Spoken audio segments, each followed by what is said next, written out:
What's good, world? It's your dude, Darryl K. And I'm Quinn Cook. We're coming to you from the coolest store in Baltimore, Maryland, Collector's Corner. We got a lot of awesome stuff on, don't we, today, Quinn? We're following up on Villains Month. I'm doing Secret Society #1, along with Sinestro #1. Yeah, man. And I got villains for you, and I got something brand new. But Quinn, let's start with you first. Alright, fantastic. Alright, so first things first, Secret Society #1. Despite what the cover says, this is all about Owlman. Which is awesome. Which is awesome.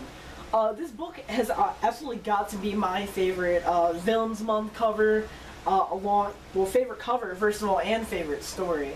I'm gonna go last But yeah, this is a really cool story. It's about Owlman's kind of origins and backgrounds in Earth 3. It's a really cool book. You get to see, you know, their version of the Joker. You get to see his sidekick, which is actually named Talon. I feel like Owlman and the Talon, that's got a really cool ring to it.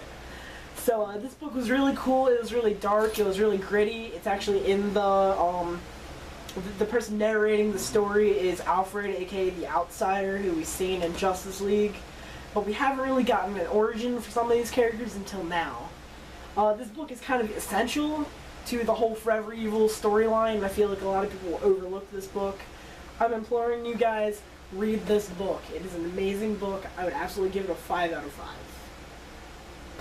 Cool. And for my second one of the other books that I was really looking forward to, it's the last Villains Month cover for Green Lantern. We're talking about Sinestro. Yeah, my boy. And I have to say, I've never heard of the writer that did this book, and I'm sorry I forget his name. But I have to say, even though we haven't seen any new content in this book, it's all about Jeff Johns' whole origin on Sinestro, and it's being narrated by Lissa Drack, one of the Sinestro Corps members. And I have to say, this book is a really fantastic narrative. Just the way it's written is so well done.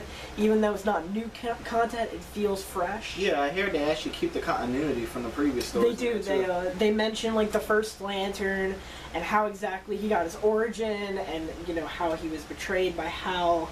And it's really cool just seeing this in a perspective of an acolyte of Sinestro, talking about, you know, Hal Jordan as, you know, the betrayer. You know, he's the one that led Sinestro down this path to, you know, supposed greatness. Right. And it's really cool because this book is not only just an origin story, but it does kind of give you a little bit of like a, you know, to be coming soon. Last time we saw Sinestro, he actually did disappear.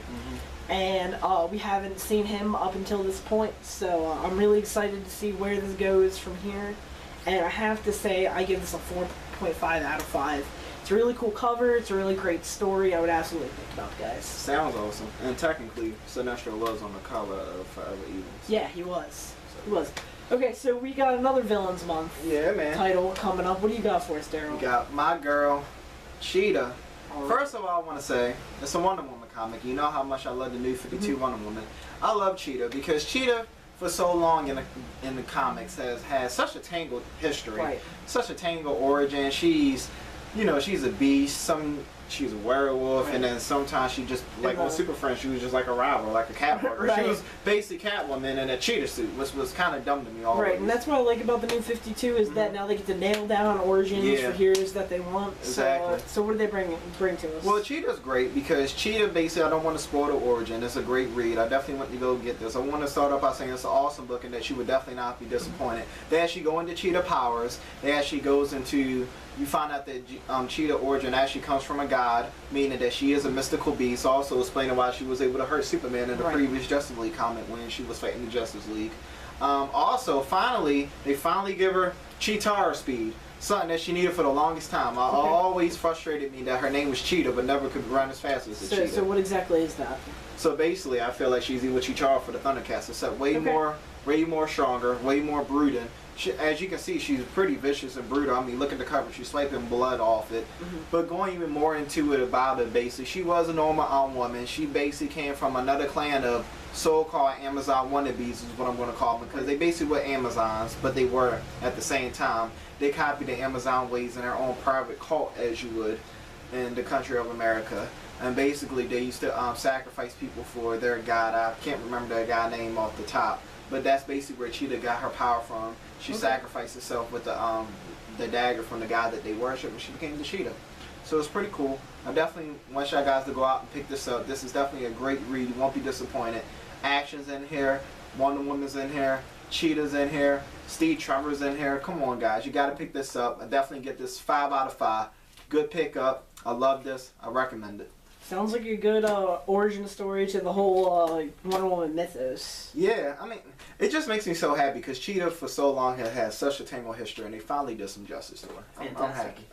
Now, kind of steering away, what else you got for us? I got this. It's a new comic. Basically, I picked it up today. As you can see, it's not a Marvel one. It's not a DC. Showing love to the indie industries out there. Another Aspen comic. As you can remember, basically, the last comic, Journey, I did about the genies and the princesses and stuff was from Aspen. Here's another good Aspen comic, Bubble Gun. Not to be confused with Bubblegum Crisis. This is Bubble Gun. Basically a story about 2 bounty hunters and the time of 2113. And it's basically a universe that's run by bounty hunters from what I can gather from the first issue. And it's pretty cool. You got girls, you got guns, you got violence. There's even a plot that sets up very quickly in the first issue that actually doesn't seem rushed, which is actually pretty amazing about the writing. I can't stress how such of a good job they do over here at Aspen. I really love all their titles I have read so far from them. Bubblegum is no different. I definitely recommend this if you want action, if you want to see women, if you want to see guns, if you want a good futuristic story, you want a good setting, if you want heroes with powers you never heard of before, I definitely recommend picking this up because it's hard to do that nowadays. I feel like it's so hard to make up a superpower because almost all of them been done. Right. Bubblegum definitely does as well. Definitely pick this up. Also giving this 5 out of 5. Go get this. Wow, fantastic week for us in comics. Yeah, man. We got some good issues. Usually we always have that one dud, but this time it was pretty good. So now we'll kick it over to Allie B with your indie review. Hey guys, it's Allie B with your indie comic review. This week we're actually covering Womanthology, the Space Edition. This is the follow-up to the Kickstarter that IDW published, solely focusing on space. And I'm a huge nerd for science, the universe, and astronomy, so when I saw this on the shelf I knew I had to have it. It's fantastic. There's a giant range of different ways that people have interpreted the theme of space. And so I actually chose 3 stories this week from the anthology that I would highly suggest.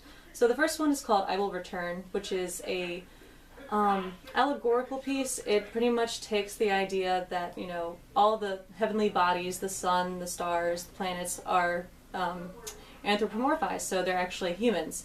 And it's about this one comet that falls in love with the sun, and how when she approaches him, everyone warns her, no, you can't go so close because he'll burn you. So you can see how that plays into the whole like tragic love story little vignette. The second one is the wind in her hair, which is kind of a steampunky thing. We polluted the Earth to the point where we can no longer inhabit it, and the robots had actually taken over. And this robot falls in love with this girl on her giant dirigible. And it's a very sweet story. And then the third one is actually called Countdown, which is just a very sweet 2-page story about these little girls who are building a spaceship in their backyard out of cardboard and water coolers and things. And it's just very sweet. It reminds me of my childhood. So it's a very lovely collection of stories, and I give it a 4 out of 5.